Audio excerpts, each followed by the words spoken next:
Hello and welcome to Scanners Here to Help podcast. We conduct this podcast to inform the public about different issues related to the programs that we operate here at SCAN. A lot of them have to do with mental health and substance use, the prevention of those issues, and also many other programs that we have. And today we're going to talk about a program specifically that focuses on mental health, and at the same time it has a component for the prevention of and intervention and treatment of HIV and hepatitis C. So those are the focuses of the program. My name is Luis Flores, and I'm the Executive Vice President of SCAN, and here I'm with two wonderful staff members that we think very highly of. And would you guys want to introduce yourselves? Yeah, of course. First of all, thank you so much, Mr. Flores, for having us here today for the Frontera program. My name is Jacob Vasquez. I'm the program coordinator for this program. So what I do on a day-to-day basis, I oversee the program. I do have a staff with me. Right next to me is our case manager, Julio Gonzalez, and we have our clinician, Biene Mireles, and our research assistant, David Lopez. Excellent. Yes, and I'm Julio Gonzalez. I'm the case manager for the program. So I help a lot with the case management. I also focus on the testing. So I do a lot of HIV and Hep C testing for the program. And I imagine that you also do like a lot of education for the. Oh, yes. Yeah, I do presentations I do it with the boys at the Youth Recovery Home. And when we go out to communities, where did we go the last time? We went to. Which one? When BNA did the presentations for mental health. Oh, yeah. We went to Bruni, Texas. Yeah. The community center there. We go to like We did community present, centers and we give mental health and Hep C, HIV education. Yeah. So then when you mention the youth program, so that we have different programs, the residential programs for substance use disorders that they're captive audiences, so then they're at a good time and place to learn about HIV and hepatitis C. So, I mean, we've already talked about this. The program is called Frontera program, and can you tell us just a little bit about what the focus is on? Yeah, of course. So our two main focuses on the program is the first one would be the mental health aspect. We have two clinicians, including myself, that help individuals that struggle with mental health, whether it be depression, anxiety, borderline, bipolar, all those different types of mental health disorders. And we help our clients through evidence-based practices such as acceptance and commitment therapy, cognitive behavioral therapy, cognitive processing therapy. Those are just a few that we kind of practice on a weekly basis with our clients, just depending on the type of services that they need. The other aspect that we focus on is HIV and hepatitis C testing. I'll give like a brief description, but I know Julio, he does a really amazing job, and he's well known in Laredo about the services about that. So just that's a concept that we really focus on. We provide those kind of testing services for our clients, but also to our community, and it's basically just to become aware of the stigma behind mental health and HIV and hepatitis C testing, because we understand that when we say those two words, it might be coming off as scary or feeling fearful or afraid, but That's why our program, I believe, is such a beautiful program because we're here to eliminate that stigma. We're here to tell our clients in our community that we're here to help in any way that we can through mental health and HIV, Sure. hepatitis C testing. Sure, and I'm wondering that we've been talking a lot about stigma for mental health and also HIV and hepatitis C, but still, it is very common that people see Yeah. accessing mental health as a negative way. Have you encountered that? Yeah, plenty of times. I mean, sometimes we have clients that come in and right off the back, I can see based on their nonverbal cues, such as like they're shaking their hands or they're touching their hands or they're kind of like pacing back and forth or, I believe at that moment we kind of take a pause in all the questions because we ask questions, getting to know them. I kind of ask them, is this your first time in, counseling? 9 out of 10 times it's their first time. And as clinicians, as a team, we want to validate that, it's okay to kind of feel vulnerable in this moment. It's a really difficult feeling to have, especially with a brand new person in your life, and you're expected to share all these things. And sometimes we have clients that either they're hesitant to come in or they give you a shot, they give you a chance to kind of just like see what the program is about. But what I've noticed through my experience is that it's the scared behind the judgment or the criticism or even just sharing that to somebody else because we understand like the culture itself, like hey, like things get tough, things get rough, just get through them. Yeah.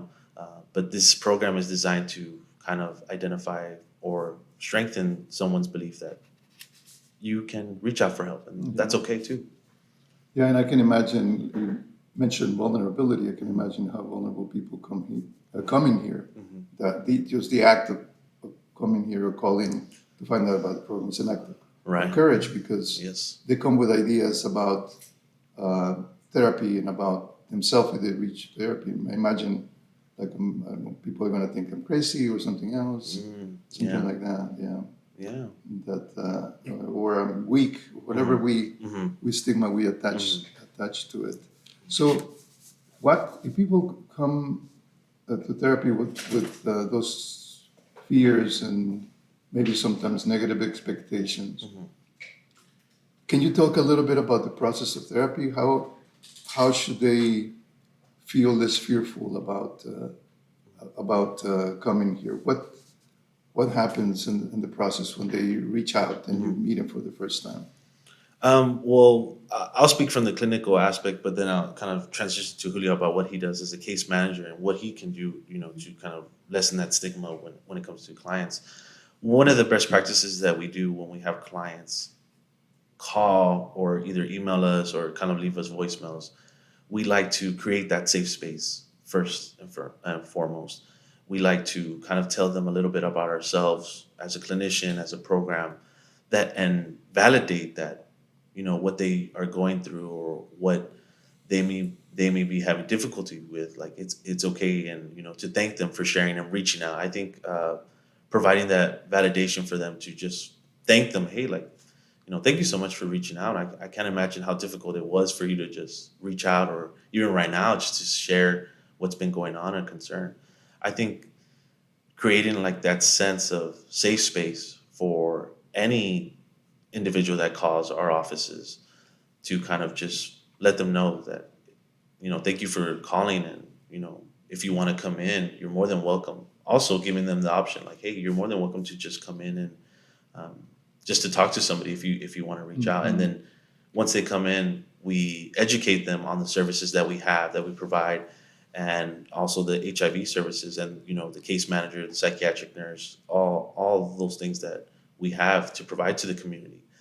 And at that point, we also give them a decision. Like we also make them make a choice. Well, not make them make a choice, but give them the option of Help them make a like choice. help them make a choice. Like you have these options. We're here to help you, and also if they feel comfortable to come in and to talk to somebody, but at the same time, they already did the first step and they reached out. Now maybe it's not their time or maybe their pace, but I also like to introduce them to Julio the first time, and Julio kind of.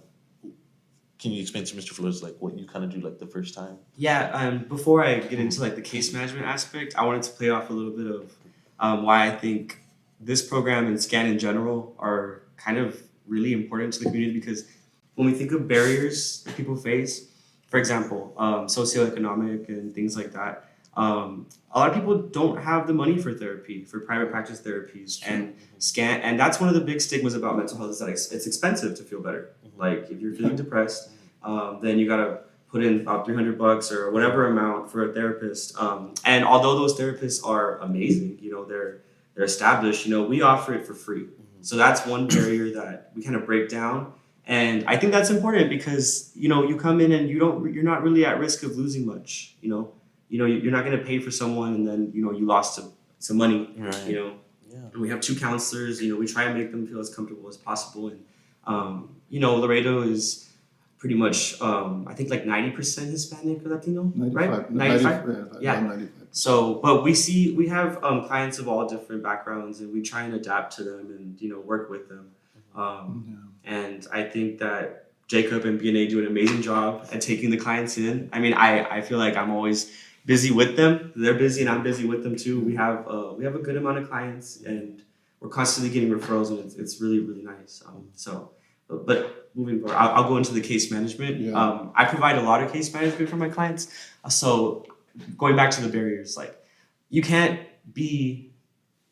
feel better or recover from depression or anxiety when, for example, you don't have a stable home or you don't have food in your fridge. You're not worried about the things on your mind. So I try and support the counselors in a way that I can take the burden off the clients. I've helped people get food stamps. I've helped them apply for housing, food bank referrals, and I try and get that burden off of them so they can really just focus on their mental health. It's really difficult to focus on things when the whole world is adding up on you. So when they take care of the therapy, you look at the other needs that they may have. Yeah, absolutely. And anything, if it's within my power to do it, I want to help. I call my clients. I have about 56 active clients right now, between different counselors that help us out in the program. But I call them each one time a week just to check in. I just ask, how are you doing? Are you okay on your medication? Do you need a refill? And is there anything else I can help you with? And most of the time, the clients do need a little bit, or just a little bit of room to talk extra, or let their therapist know something. They're always in a session, so it's difficult for them to answer all the time. So I just want to be that bridge to connect. And you'd be surprised of how many clients we see on a day-to-day basis. And when I introduce them to Julio as the case manager, they'll ask me, well, what does he do? What can he do to help me? And, he comes in and provides the different types of services. And they'll look at me and they'll ask, what do you mean he can help me get a driver's license? Or he can get me for food stamps? Or I didn't even know that we had a holding institution. What is that?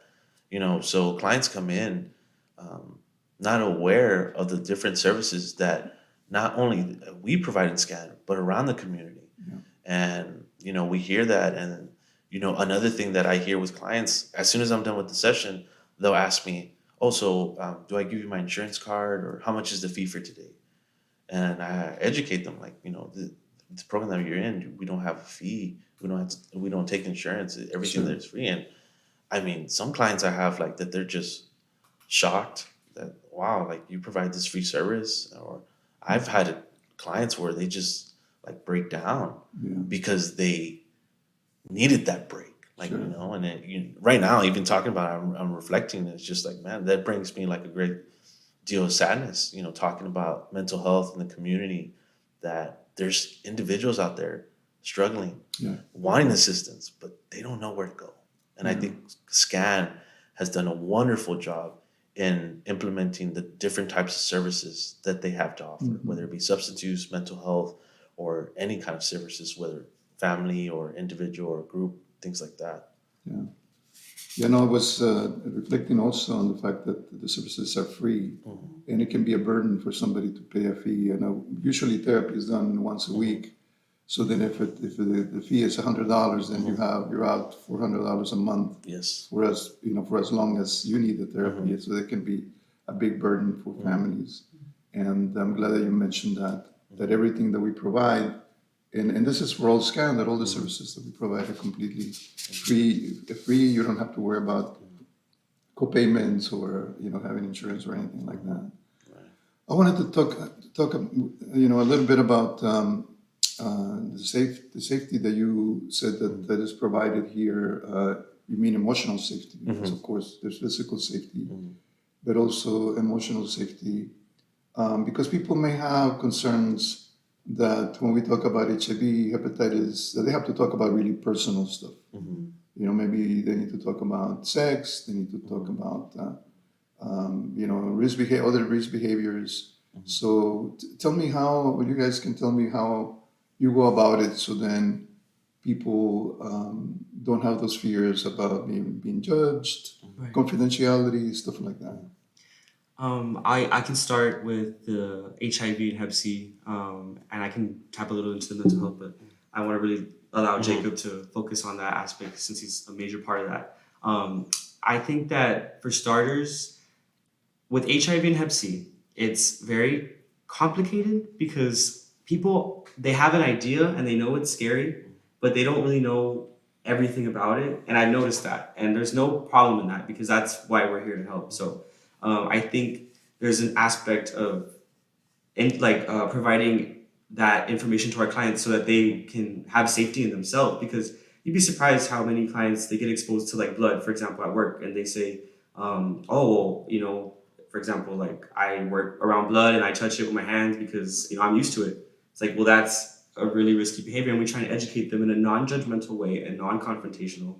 We're never going to tell somebody you can't do that, don't do that, you're wrong. Like it's more, let me educate you, and if you have more questions, you can always give me a call. And second, I like to tell my clients because a lot of clients come in and they're scared. You can see it, like how their body shakes, and some get emotional. And I kind of just let them know, like, the hardest part was you coming in to do the test, because everything else, like, I'm gonna carry it. Like, if you need to get referred somewhere or get treatment or you need to find a doctor or insurance, like I'm gonna take that from you, so you don't have to worry about that. You just have to show up to the appointment I set. Like, and if you can't make it because you don't have transportation, I will give you a ride. I'll make sure that you get there. So I try and just take away that pain that they have, because these aren't death sentences. If caught early, like they can really be treated, and you'll live a long, happy life as if nothing ever happened. And a lot of people don't know that because of the stigma, and of course, like with the AIDS crisis back then. And people dying horrible, horrible deaths. They just assume that that's going to happen to them. Exactly. And it's no one's fault. Some people aren't educated on the behaviors that they take. Because people are brought up differently. They have different experiences. You don't know why someone is using drugs. You don't know when someone started injecting. You don't know why they're having unprotected sex, or if they're doing it because they don't have a home and they're being given a home by someone. You just have to take it into consideration. Sure. I will never judge, and I have no room to judge, honestly. We work with mental health and we work with substance use. There's just no room for it. Yeah, and I think that it's important you mentioned that part of the services and definitely part of the therapy is have a non-judgmental stance, that we completely accept the person for who they are, and we have the kindest regard for them.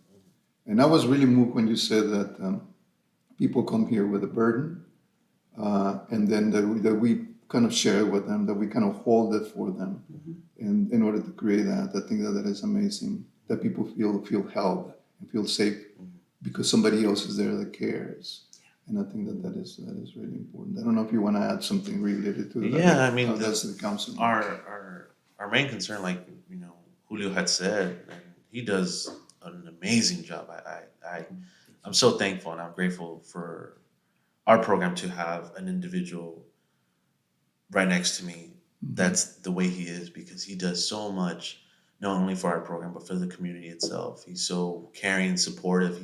He's in there in the trenches with the clients. Any other support that he can, he does. I mean, I know Julio, if he was able to clone himself for like 100 of themselves, he would. That's how much of a passion he has for mental health and HIV and Hep C testing and services. When we talk about, echoing what you said, Mr. Flores, it's more of that creating that sense of safety, like saying, it's okay to share these things. It's okay to be here and feel the way we feel. Um, And as a counselor, we want to kind of just create that safe space for that client. We provide that psychoeducation when it comes to the HIV, hepatitis C. Like, this is how it looks like. This is how it may look like for you. It might not look like that for you. It looks different for other people, and we just educate them. I think that's one of our other main things: educating our clients, like whether it be the stigma, whether it be the mental health, whether it be the HIV, the Hep C, just taking the time and also getting that feedback too from clients, like, okay, this is everything that we're sharing with you. You're learning these things. What do you think? Or what stands out to you? What are you noticing? Because we might assume that these clients may not know, or they have these sense of emotions, but at the same time we want to hear their perspective on what's going on, Sure. even though it might be difficult at first. But also having that confidentiality, um, really stressing that everything that we talk about stays between you and I. Yeah, that's it's important to let them know that that's not only what we want, Mhm. that whatever they talk about it stays there, Mhm. but also that is part of the law that we can't Mhm. disclose anything without their consent, and then maybe that will increase Mhm. a sense of relief, Yes. because we know that a lot of things happen to us as in our lives that sometimes where it's difficult to talk about, especially those related to trauma. Mhm. And then people may be holding those for years and years and years, Mhm. and maybe finally they're able to open up about it. Mhm. And this quote that I have that I remember to tell people that it's okay to share is that um, what is shareable Mhm. is bearable. Mhm. You're willing to really to share. Um, you can bear it. You can Mhm. be okay by just saying that. So because I imagine that a lot of people that reach out to us, and sometimes we know that sexual behaviors may be connected to, maybe related to a coping mechanism, Mhm. that people maybe have gone through a lot of really bad Mhm. experiences where sex became a way to cope. The same thing with substances, the same thing with Mhm. other things that we do, like shopping, excessive shopping, Mhm. or other impulse kind of Mhm. related kind of things. Mhm. Being in the internet a lot, Mhm. things like that. That we do that to cope with something. So then I want to open the conversation a little bit about trauma, Mhm. and if this is something that you see often in the cases that you work with. Mhm. Because you mentioned depression and anxiety, which are the Mhm. most common that people Mhm. come with. But I wonder if there's some underlying things that have happened to Mhm. people that create this issue. Oh So yes, definitely. Sometimes I see clients that have been through traumatic events. I have clients that have post-traumatic stress disorder or acute stress disorder. Um, and I do believe that some of the clients that I've seen in the past, whether it be in this program or other programs, that everything is going good. Everything, they're able to go to work, their kids, family, everything. And a traumatic experience happens and their whole life is turned upside down. yeah, And that's the first time in their lives that they actually question, like, why did this happen to me? Or what am I going to do? And so we have clients that come in and they're they're confused, they're lost. I think that's the best way I could put it. They're lost. They don't know where to go from here. They're stuck.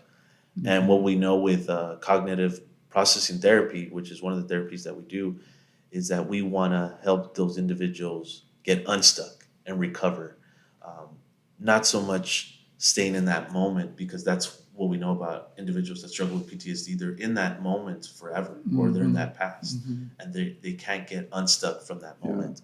So From that we traumatic event, you on the mean? traumatic event, yeah, whether something drastic happened in their lives, something traumatic, it shapes them, it molds them into a completely different person that they never really knew or they never thought. So um, as a team, we help the individual get back, not to their old lives, but to an adaptive new life.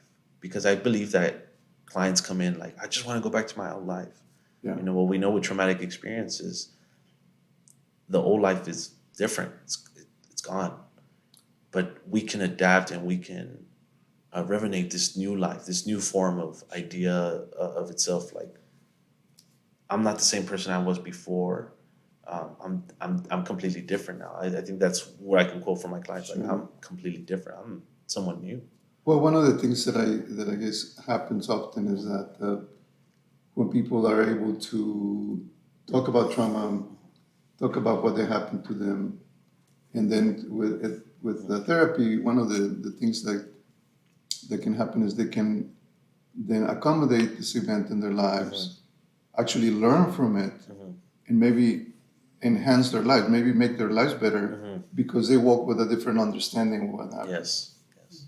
And I think that that's one of the benefits of trauma therapy, that we can kind of see the event in a different way, and then maybe in a way kind of enrich their lives. As sad as Yes. that may sound, that because the perspective has changed, instead of thinking it was my fault, for example, that or how come this happened, how come this person wasn't there, and they get stuck on replaying the moment again and again and again.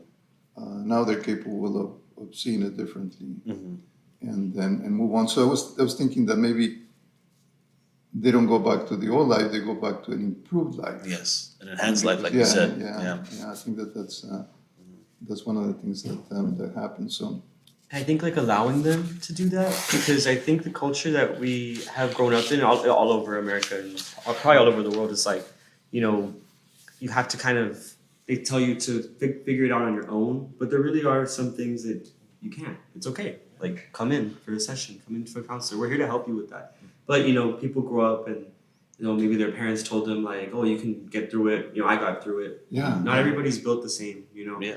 And I think especially with some of the culture that we share here in Laredo, that's a really like hyper focus of like toughness, and you have to get through it and just move forward and let go of the past. Some people cannot. It's their mind. It's not. I'm sure if they would, they could. Yeah. Well, the nature of the brain is that when you were exposed to something really dangerous, your brain kind of replaying because it wants to keep you safe. So you get Yes. stuck. It gets stuck there, and it's like you said, it's difficult to get unstuck. And I guess common sense sometimes it doesn't help it, because people say, "Well, what are you thinking about it? Don't think about it, or don't talk about it," which is contrary to what we think it benefits people. That actually talking about it is important, and sometimes maybe even describing what happened, so they don't react to it as much, and it doesn't have that hold on them anymore. Yeah. And also letting our clients know that we're going to go at the pace that you want to go. We're going to go as slow as you need us to go, because we're providing that service. Yeah, we're here to help you. We're here to guide you. But we'll go to the next step when you feel that you're ready to go to the next step. Because we, not only in traumatic events, but we talk about other mental health disorders, that we educate these clients. We talk about these things, things in their past life. How can you expect to trust a person or tell a person everything in the first session, right? Yeah. And it's just letting our clients know that we're going to do these assessments, we're going to do these screenings. I want to get to know you, but we're going to go at your pace. We're going to go with what you feel comfortable and you want to allow me to share with you, because we're in this together. You're not in this alone. Yeah, and I like that, the fact that part of the services that we provide in general has to do with giving you control. So you have control of what you are willing to do. You probably get a lot of invitations to do things different, but it's always going to be up to you. And if there's something that you do not want to do, you don't have to do. Exactly. And because definitely you control the therapy, you control the services, and I think it is important to know that we have ongoing empowerment of people. That's what I'm important. So let's just shift a little bit about. Maybe we can say, Lisette, right now, what will be? I forgot. Mental health matters. Okay, so we're gonna do something different in order to attract people to view this podcasts, is to offer an incentive, and I think that we do that. I know that we're gonna offer a $25 gift certificate from HEB, and So the reason is that we think that this information is really, really important. So that helps get people to tune in, more people to tune in. That will be beneficial. So we have a code phrase that for the first person how do they send the message to Messenger, or how would I, or They call? can comment on when we post the podcast, they can comment there. Did you The open first the person to did you open the comments, because I had Yes. closed them? Okay. So the first person who Comments. it says the phrase, which is mental health matters. The first person who actually does that is the one that is going to get the gift certificate. And then also we need to make sure that that person who posts the comment has liked our page. It's going to be important. Otherwise, you're not going to be able to get a gift certificate. So anyway, shifting gears a little bit, you do sometimes conduct test drives. Yeah, we go out into the community and we'll do testing. And if there's any community events, if anyone watching this podcast who has an event coming up or has heard of an event, please give us a call right away so we can put it on our schedule, because we try and go out as much as possible for outreach. And because sometimes it's hard for someone to come into an office, and it's easier knowing that there's a test drive happening maybe in their neighborhood or at a park that's nearby. And we do privacy tents. We have privacy tents available. So that everything is still confidential. So Yeah, I mean, that's one of the things that we want to collaborate among the community with other services that is providing any kind of services within the community. That way, SCAN can be a part of the events as well as the Frontera program. That we can provide HIV or hepatitis C testing, or we can even just pass out our brochures, maybe do a little mini screening on like what we do and educate the clients, or how does it look like, with depression, or when to reach out for help or who to reach out to, kind of give them a guideline and educate the community of like, these are the places that you can reach out to. And these are the services that we have at SCAN, whether it be like family counseling, substance use counseling, mental health counseling, all the types of services that SCAN has within the programs. Because like Julio said, we have an outreach service that we want to go to the community. We want to educate the clients, the community. However, we ran into like a wall, like, okay, well, who does what, or who can reach out to us, or how can we reach out? But Julio and I and our team has done a really good job in reaching out to either Border Region or to the City of Laredo Health Department. Actually, we did a Pride event right back in June, where we did HIV hepatitis C testing for that event.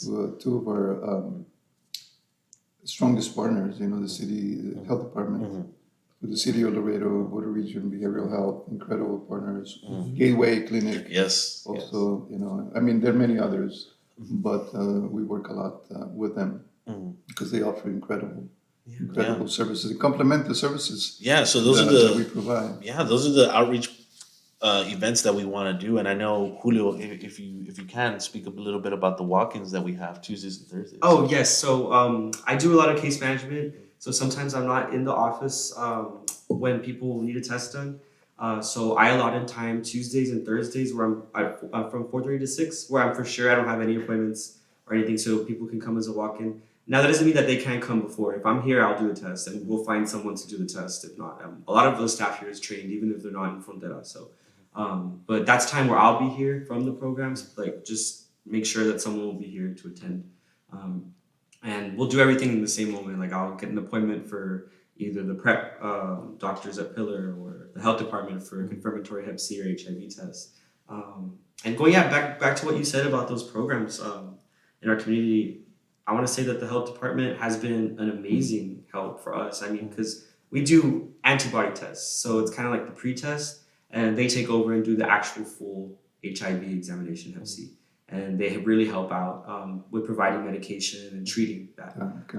So they're amazing. And then for the people who come out non-reactive but think they're at high risk, Pillar is offering free PrEP and free STD checks if you're going to get a PrEP, if you want a PrEP appointment. So you get checked for gonorrhea, syphilis, chlamydia for free, and then they'll give you that PrEP.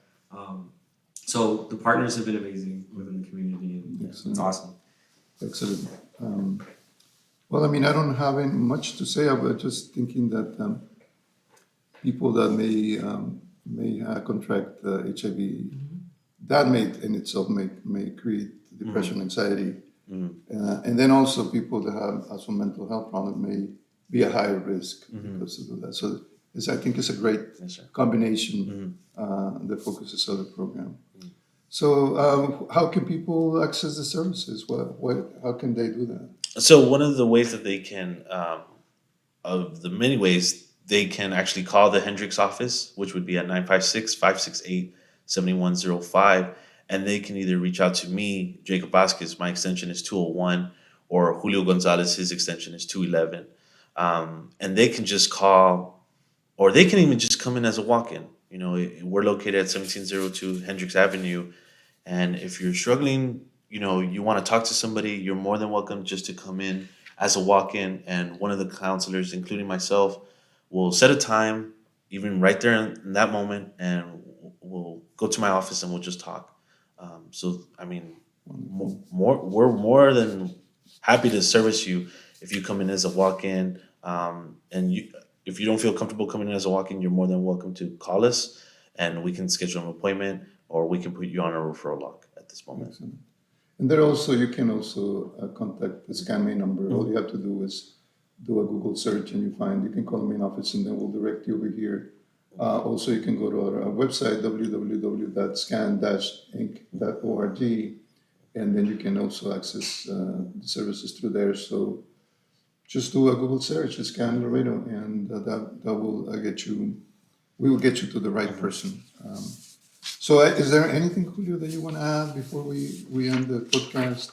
I think I just want to talk a little bit about misconceptions about the two viruses, if that's all right. Of course. I want to start with HIV, and I think it's important to understand that this isn't a gay-only virus. I think you'd be surprised when I go out and I test. still think that. Oh yes, and it's I'm not judging that they think that, because people they lack the education on the virus, so you have to take a step back, and even though this is incorrect, like, you just provide education.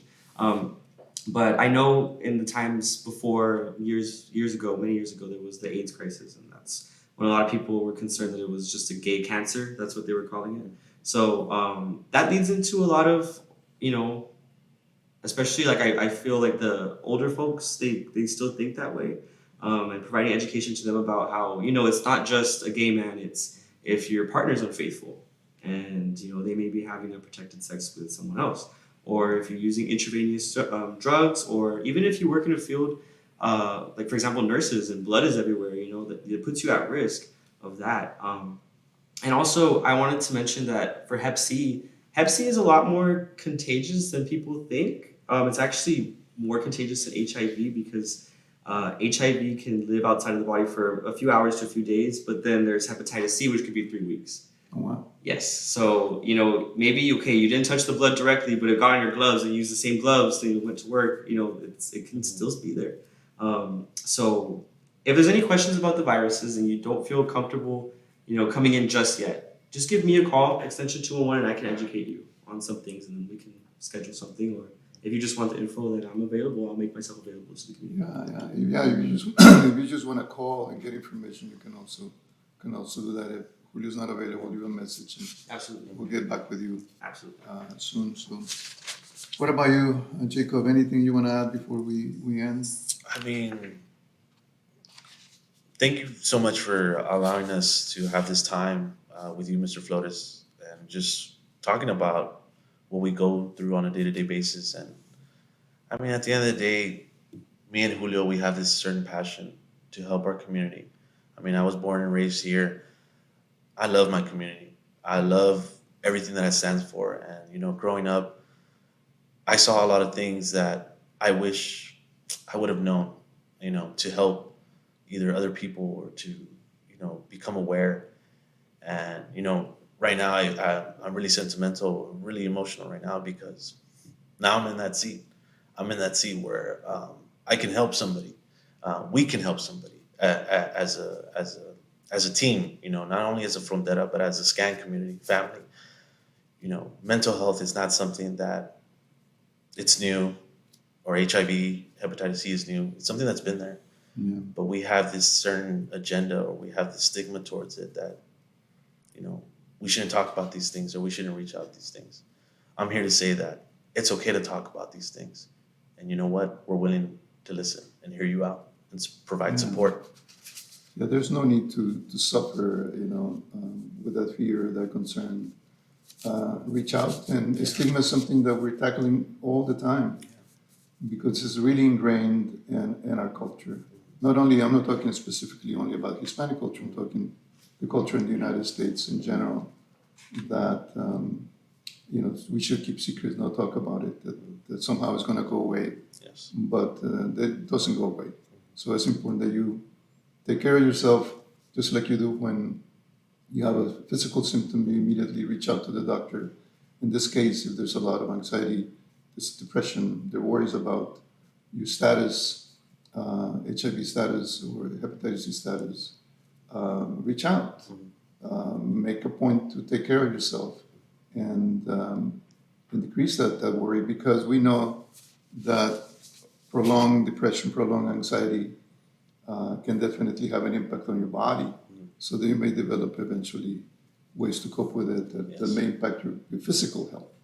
So we know that, and I don't want to just talk, but we know about a study that was conducted many years ago, the Adverse Childhood Experiences Study, that we know for sure that science has told us that trauma and the way we cope with trauma eventually leads to coping behaviors that lead to physical symptoms like diabetes, high blood pressure, cancer, and many other, alcoholism, drug addiction, obesity. So take care of yourself. That's my hope for you, and we'll be reaching out to you again. So we may do this again because I think it's important that we continue sending these messages. So just whoever, if you're viewing it and you heard about the phrase, send us a message, and you'll get that $25 gift certificate from HEB. All right. Well, thank you so much. Thank you. Thank you.